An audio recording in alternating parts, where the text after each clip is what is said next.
Oh.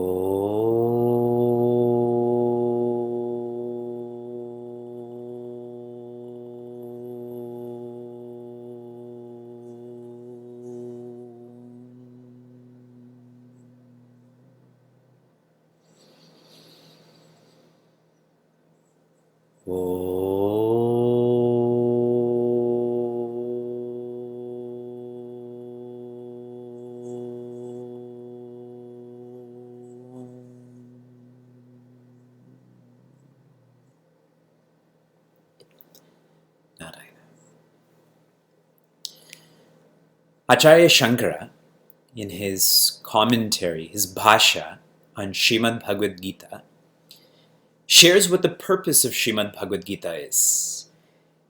And I got too excited about Vedanta, so Hari Om and good morning from Niagara Falls. So in his commentary, Acharya Shankara says that the purpose of Srimad Bhagavad Gita is Abhyuta and Nishayasa. Abhyuta means prosperity. We should study Srimad Bhagavad Gita, we should follow Srimad Bhagavad Gita for prosperity. And then he says, Nishayasa. After someone has lived prosperously, they know that there's more to life than meets the eye. So Nishayasa means peace, means freedom. And this is a very beautiful message because it's exactly what the message is from our Veda also. Our Veda teaches dharma. Dharma is how to live in the world. Our Veda teaches Brahma, that is how to go past the world. The reason I'm sharing this with you, what the vision of Srimad Bhagavad Gita is, what the vision of the Veda is, because we have to have the same vision when we study Ramayana or any scripture in Sanatana Dharma. If you take the Vakyartha, Vakya means words, Artha means the meaning of those words. In other words, the literal meaning of our scriptures, it will help you live in the world. You will be a good person. But if you take the Lakshartha, Laksha means indicative. The indicative meaning, the implied meaning, the subjective meaning, then you will be more than this world. You will revel in that peace. So as we study Vedanta and Ramayana, yes, we are taking up the Katha, but you'll see today even Mother Parvati asks Lord Shiva, tell me how Lord Rama's narrations apply to me. A very astute student asking, what does this have to do with me? How do I change? Last week, we studied how when Bhagavan Shiva, he has three eyes. His three eyes are justice, compassion, and wisdom. When he opens his eye of wisdom, then immediately kama or desire is burned. When this was narrated to Mother Parvati, what she said was there's no kama to burn anyways. Kama may have been burned externally, but for Bhagavan Shiva, for someone who is content, there is no kama to burn. They are not affected by desire. For someone who is content in the month of December, Boxing Day means nothing to them. But for someone who's not content, Boxing Day is a great day, you know? It's more significant than Christmas and on and on and on.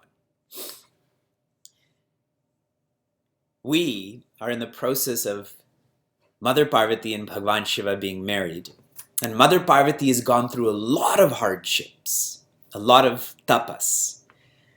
And she was comfortable the whole time.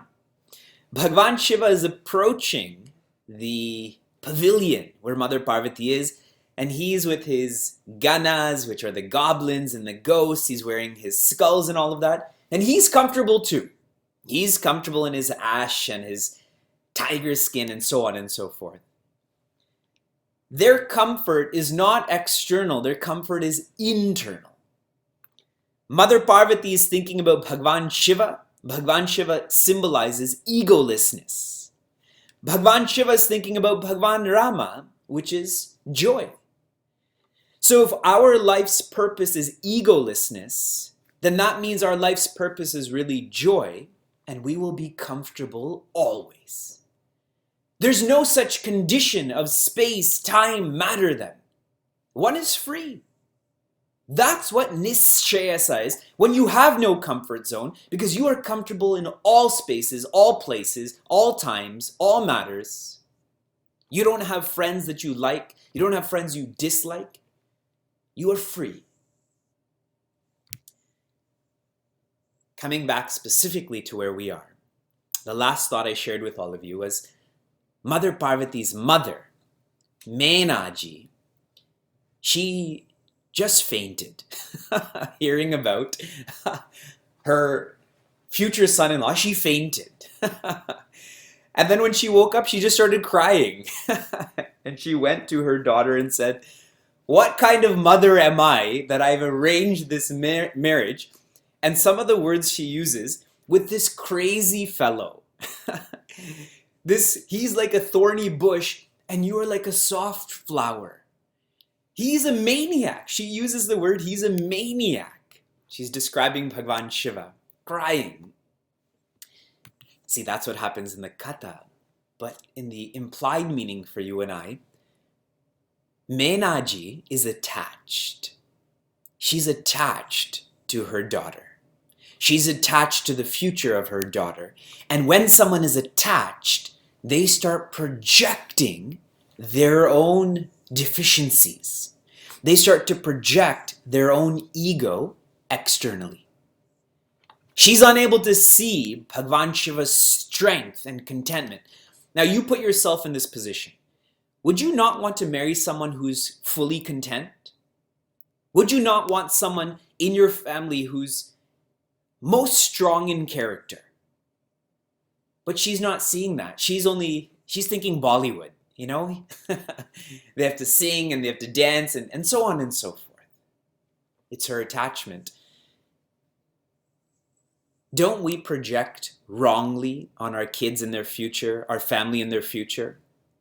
That projection is because of that attachment. Okay, so think deeply about that. We continue. Menaji is distressed. Her family is distressed. So who comes to the rescue? Naradji. The same Naradji that said your daughter is going to marry someone who's aguna, no qualities. Someone who is naga, that person who has no clothing essentially. Naradji comes and tells Mena, do you think your daughter is this beautiful girl here?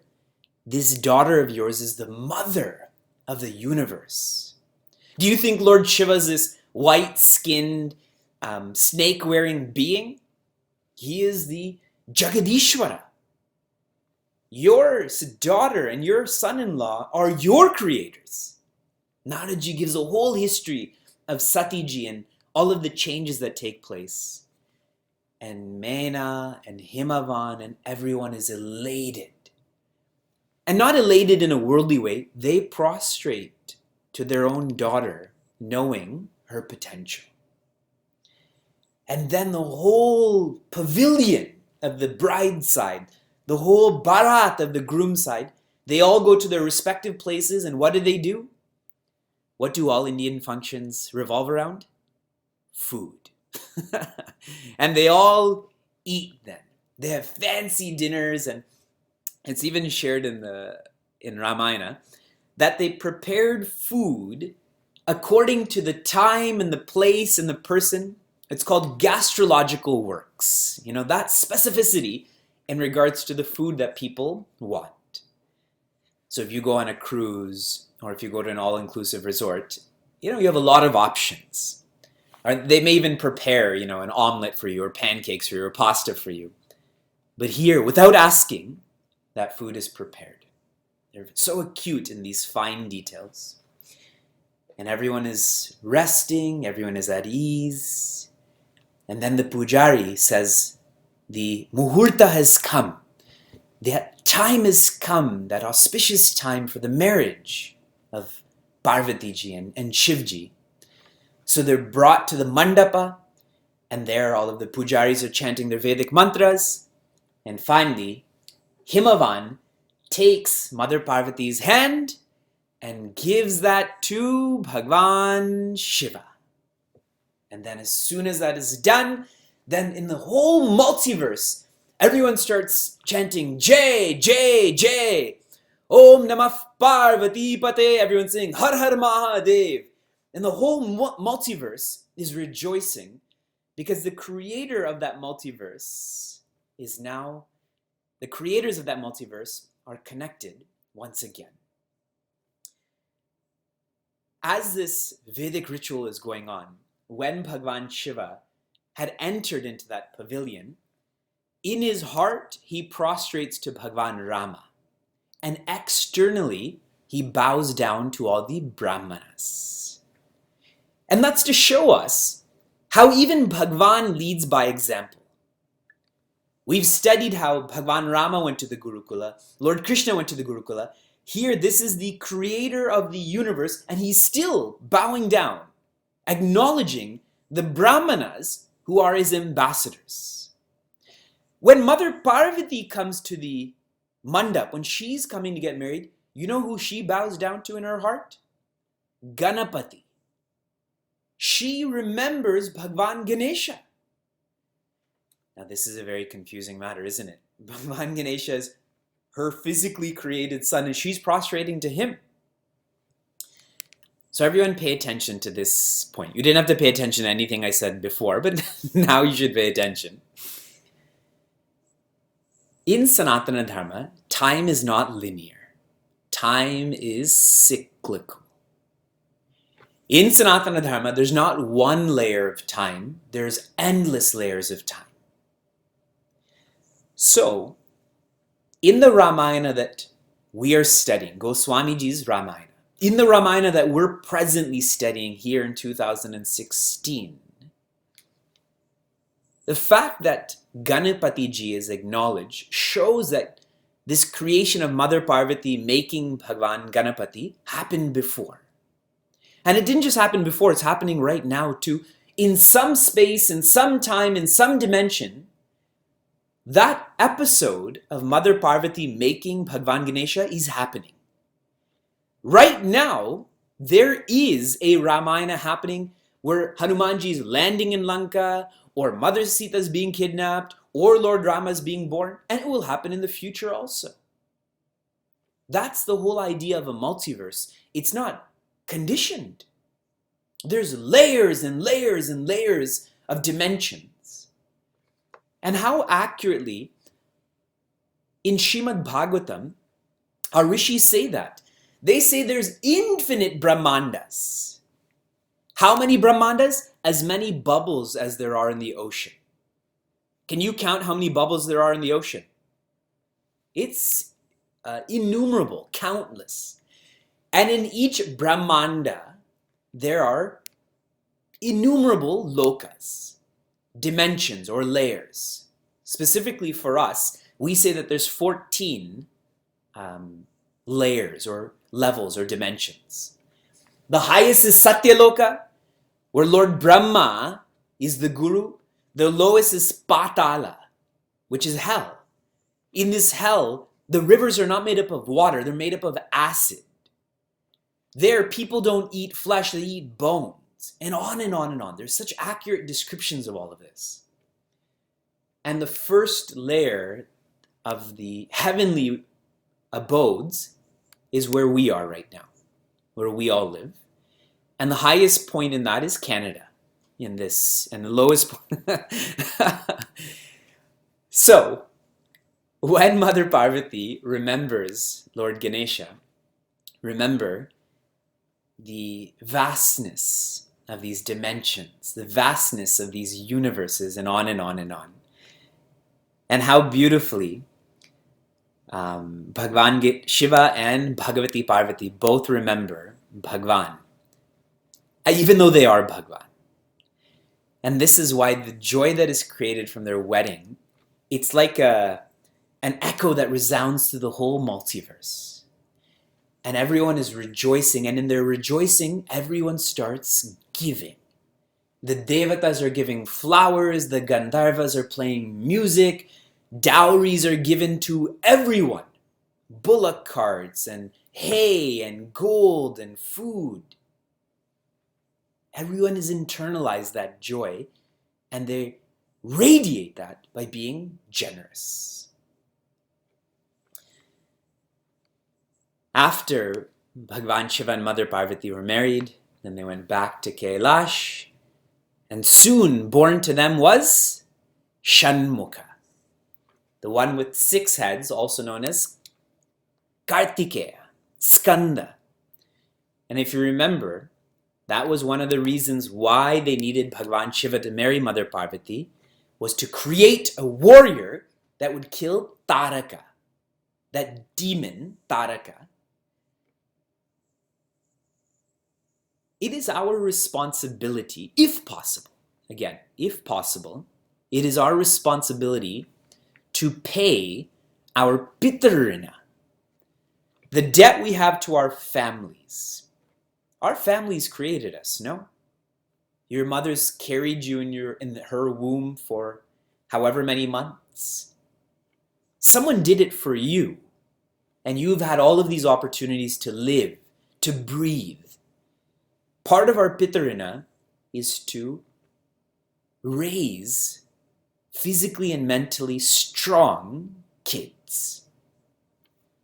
And that's why Bhagavan Shiva and Mother Parvati again are leading by example by creating such amazing children like Skandaji, like Ganeshji, and for us to learn from the same.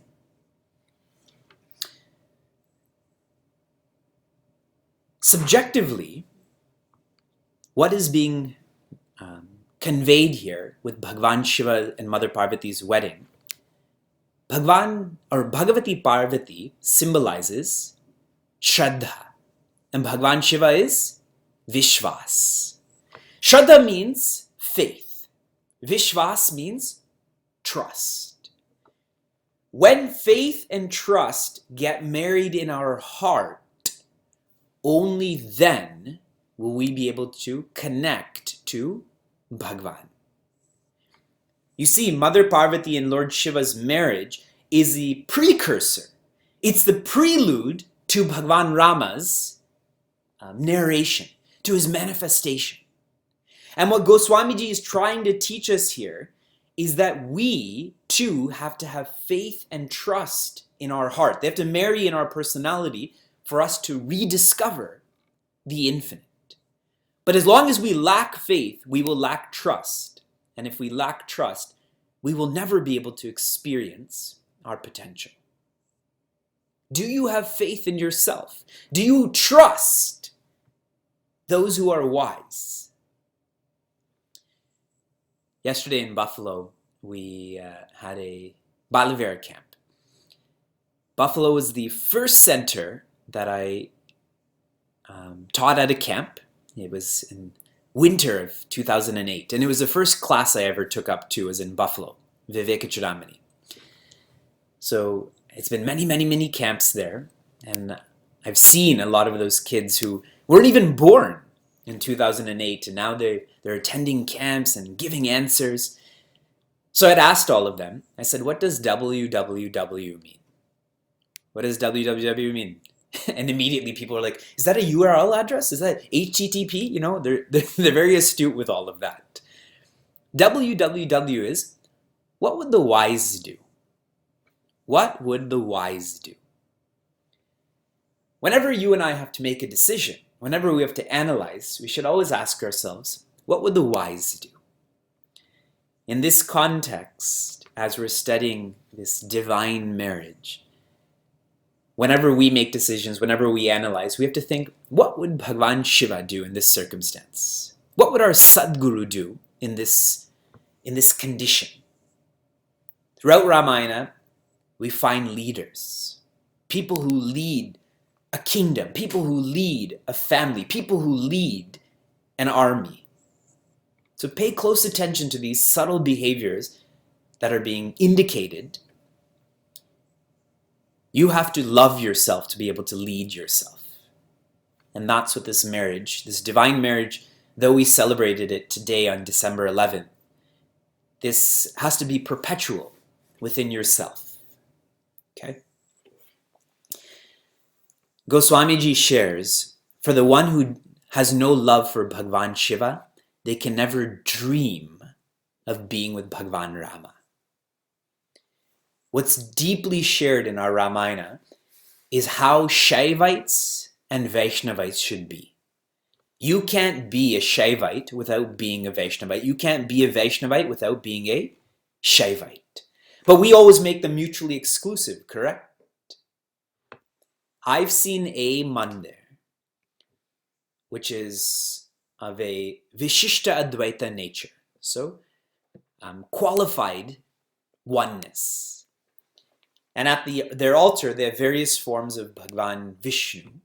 And you know who's the gatekeepers? The people who are, you have the stairs and the people who are outside is Bhagwan Shiva and his family.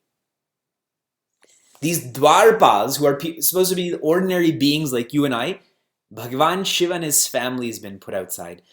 That is a wrong interpretation and wrong teaching from a mandir. I hesitate to even call that place a mandir, when how clearly Vaishnavites and Shaivites are just names. They're just labels. When in depth, they're best friends forever. Bhagwan Shiva teaches us how we should love Lord Rama, and Lord Rama teaches us how we should care for Bhagwan Shiva. Who met Sugriva first? Who was the first person in Ramayana, in our main katha, to meet Sugriva? Was it Lord Rama? Who was it? Hanumanji, correct? Hanumanji meets Sugriva before Lord Rama. Hanumanji is often considered an embodiment of Guru. Isn't it interesting that Hanumanji then leads Sugriva to Lord Rama, so Guru to God? Let's take it towards Vibhishana. Who met Vibhishana first? Hanumanji the Guru introduced Vibhishana to God, that is Bhagwan Rama. In this present context, Lord Shiva is the Guru. Only when you invoke the Guru can you be led to Bhagwan. But if you don't invoke the Guru, then that's not possible. Throughout what we've studied, we haven't even mentioned Lord Rama very much, but that's actually what Bhagwan Rama wants. Bhagwan always wants to hear the glories of his devotees before glories of himself. If you take that subjectively, for someone who's trying to grow, we should always be listeners before speakers. We should always support others rather than trying to insist on our thoughts and our opinions. With Bhagwan Shiva invoked, now Goswamiji feels comfortable to bring in Lord Rama. See, there's multiple layers to this. The birth of Lord Rama is coming, but first he has to be introduced to why. And so in this section of Ramayana, Mother Parvati asks Bhagwan Shiva 3 questions. Okay? 3 questions, and I'll tell you where we are right now. We are on the 84th section of Chopais. I'm sorry, 109th section of Chopais, 109. And I'm on the second Chopai, and that is the second line also on page 84. Okay, so the 109th section of Chopais, it is the second Chopai, and I'm on the first line of page 84. So this is really what Mother Parvati says to Lord Shiva. She says, Tadapi malina mana boduna ava, so palu bali bhati hama pava. Which means, before my mind was ignorant, I was not ready to understand Bhagwan Rama, but now I think that I am ready. The word phala here means I've gone through a lot of hardships. In other words, I've done tapas, and so I'm ready. I'm ready to know about Bhagwan Rama. She's asking this to Bhagwan Shiva. And the three questions she asks Lord Shiva about Bhagwan Rama. Here's question number 1. Is Bhagwan Rama different than Brahman? Is Bhagwan Rama different than Brahman? Question number 2. If Bhagwan Rama is Brahman, why did he become Saguna?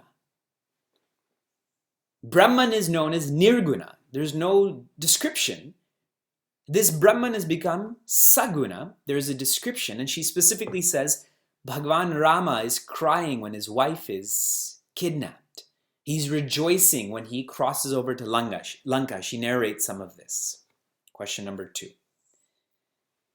And question number 3 is, what is the purpose of Bhagwan Rama's avatar? What is the purpose of Bhagwan Rama's avatar? So the 3 questions again is Bhagwan Rama different than Brahman? Why did the Nirguna become Saguna? And what is the hetu? What is the purpose of this avatar? And she asks other questions too, but these are the 3 main ones. One question she asks is, where did Bhagwan Rama leave the earth from? Where did he leave the earth from? And there's actually a specific place. It's called Guptar Ghat. Guptar Ghat is near the Sarayu. And it's shared when Lord Rama left, anyone who was associated with Ayodhya was taken with him. Bhagwan Rama never used a filter of this person deserves it, this person doesn't deserve it. He's uncaused compassion. Everybody was taken to Saket, was taken to joy with Lord Rama. And Mother Parvati also asks, tell me the meaning for me. I've asked you 3 questions, but also tell me, as you answer these, Bhagwan Shiva, what is the meaning for me? How do I understand this? How do I practice this? When Bhagwan Shiva is asked these questions, what happened to him? He got lost.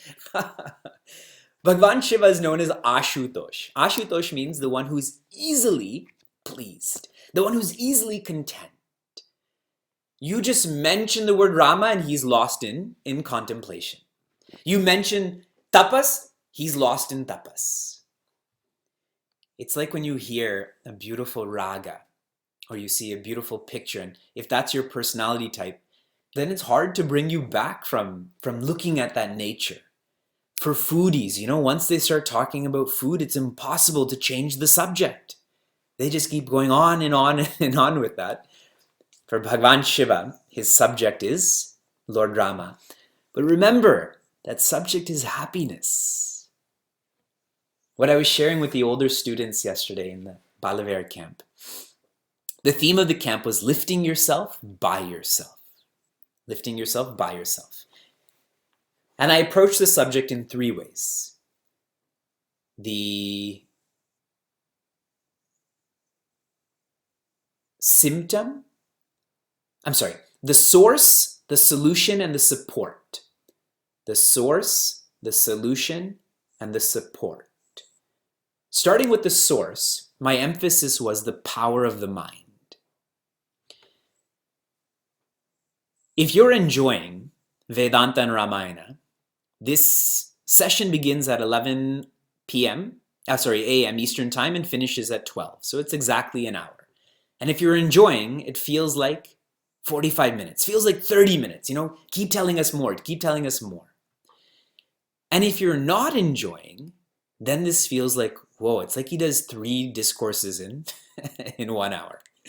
And if you're enjoying the most, which means you're sleeping right now, it feels like one minute, if you can quantify that even, correct?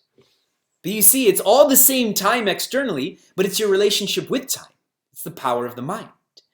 So I was telling these students and their parents that if you're low in life, It's your responsibility. And if you want to be high in life, that's also your responsibility. How? By the power of the mind. My next thought to them was to connect the mind. Obviously, we want our mind to be high, so the solution is to connect the mind to that which is high. So I said satsang. Connect the mind to wise people, connect the mind to wise words, and connect the mind to wise thoughts. For all of the people who want to know more about self-esteem, self-confidence, self-empowerment, this second point is most important. Connect the mind to wise people. If you can't be around wise people all the time, then wise words. And finally, that has to be wise thoughts. A wise thought is not a cannot thought. A wise thought is a can thought. Is this new to anyone here? Everyone here knows the importance of satsang, yet we still allow our minds to fall. So the support to the solution that I had shared with our students yesterday, after you connect the mind, you have to inspire the mind. Inspire the mind means you have to keep refueling it. You have to keep refueling it with the vision, the mission of life. In other words, a reminder. So for us here, Mother Parvati asks, what is the meaning for me?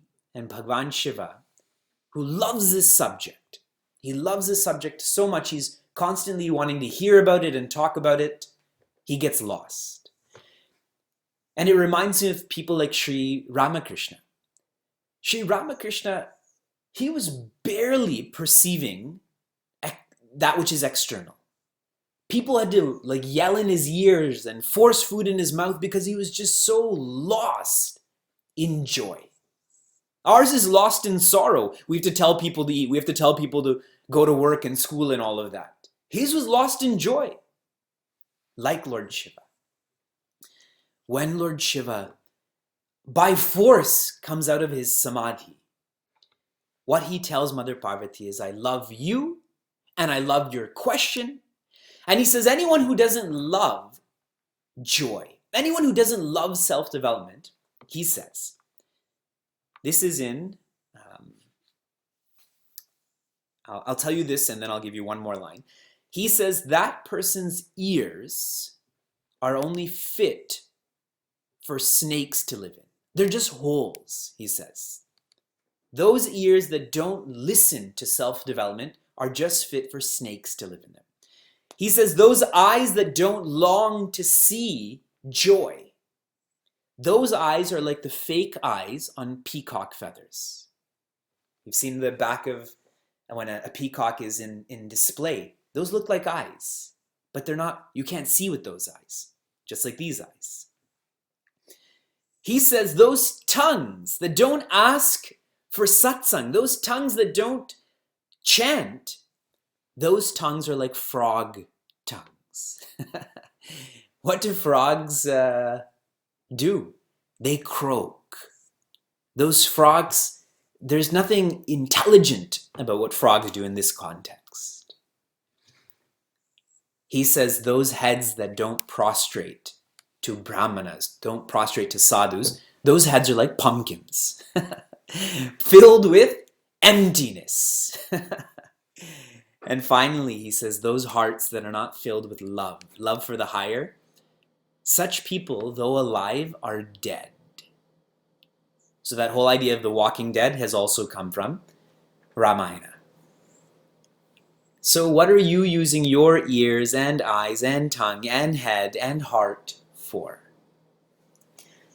Bhagwan Shiva says, this is the 112th section of Chopais, the second Chopai, the second line, and this is a very famous line which you would have heard many times. Okay, again, that's 112th section of Chopai, second line, on page 85.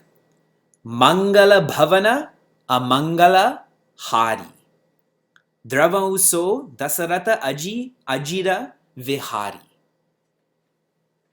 Mother Parvati, what you've just asked is Mangala Bhavana. What you've asked is the abode of auspiciousness, of joy. It is the Amangala Hari. The only way to let go of sorrow, and the English for this, I really like it, the bane of woe, the bane to woe. So if woe is our who we are, the enemy of woe, that's what Bhagavan Rama is. He is the son of Dasaratha. He is the one who plays in Dasharatha's kingdom.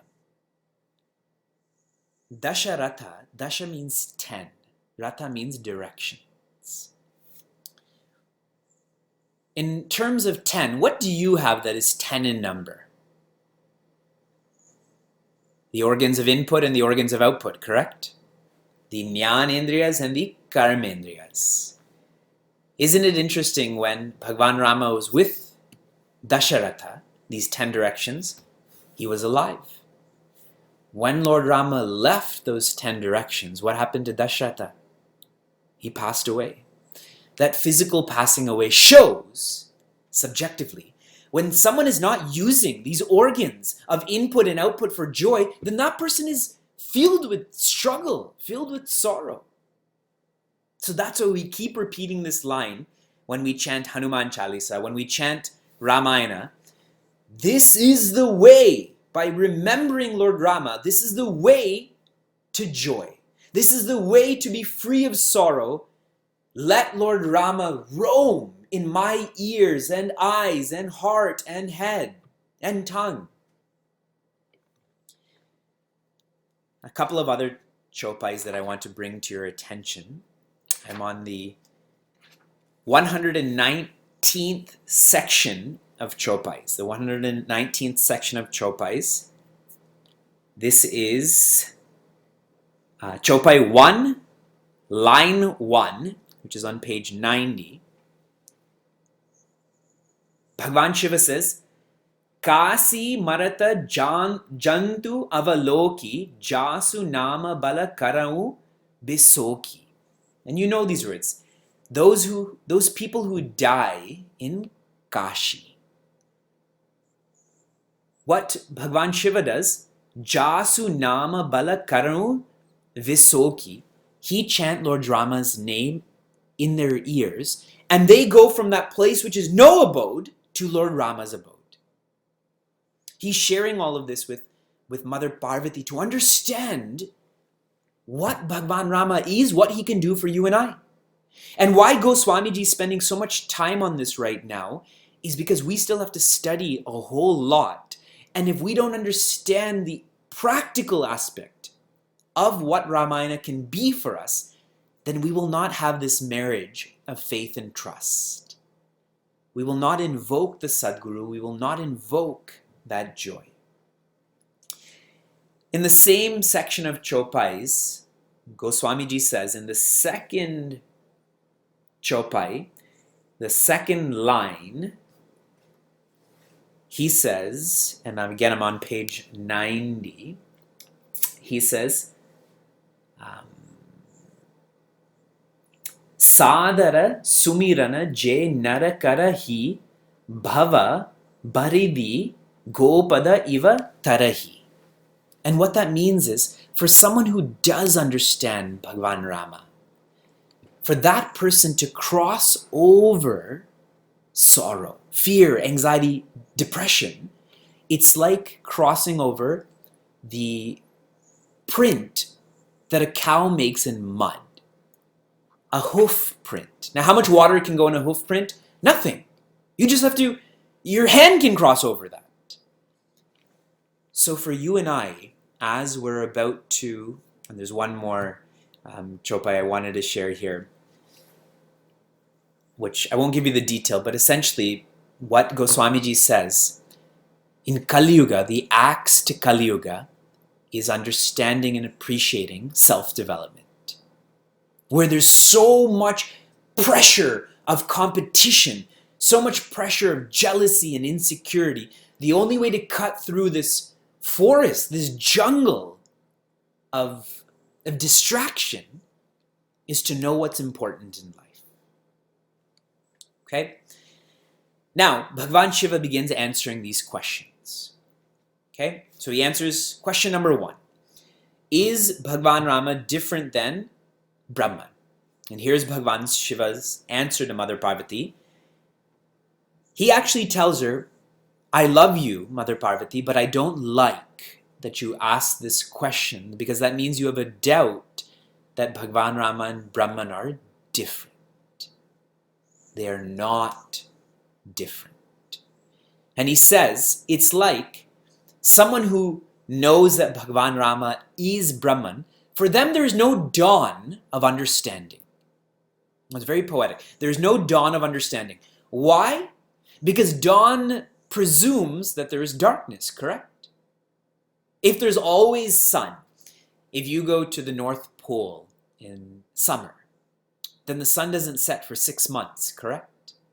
So do we ever see dawn or dusk? We may say it, but do you ever physically see it with your eyes? You don't. There's only light there. For someone who knows that Bhagavan Rama is Brahman, there's only light.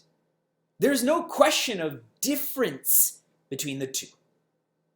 And Mother Parvati actually says, yes, I understand. Then the second question is, how come Nirguna, that which has no qualities, takes on these qualities, Saguna? And Lord Shiva says, it is because of a bhakta's prema. It's because people who love Lord Rama, they want to see him. They want to feel him. And for all of our advanced Vedanta course students, I've shared many, many, many times, when someone is enlightened, they do not desire to come and share their enlightenment. It is when people like you and I are sincere that we want them to share, do they share.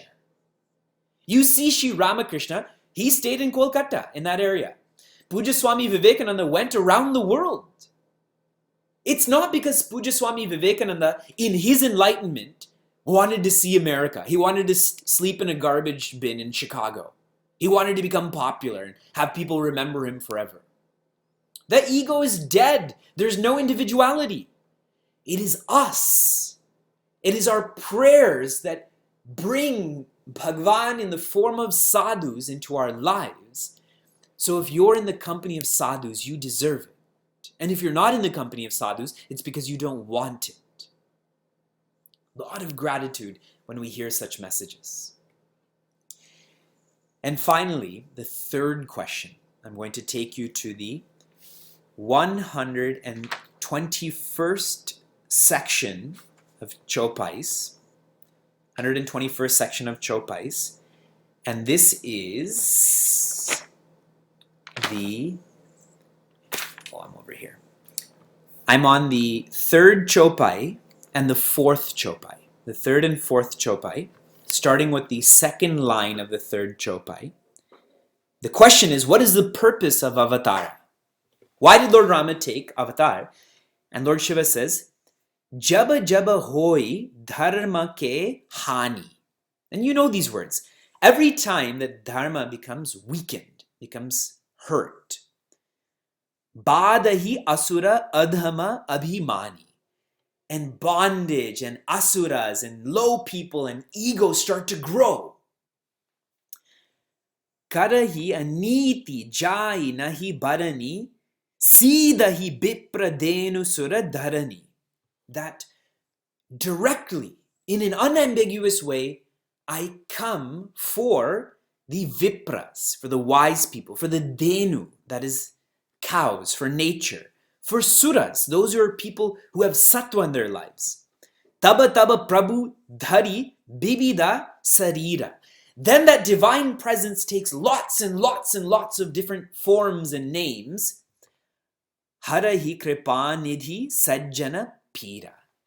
To relieve noble people from their struggle, from their suffering. See the consistency between Ramayana and Srimad Bhagavad Gita. There's directly, Srimad Bhagavad Gita is taken from Ramayana.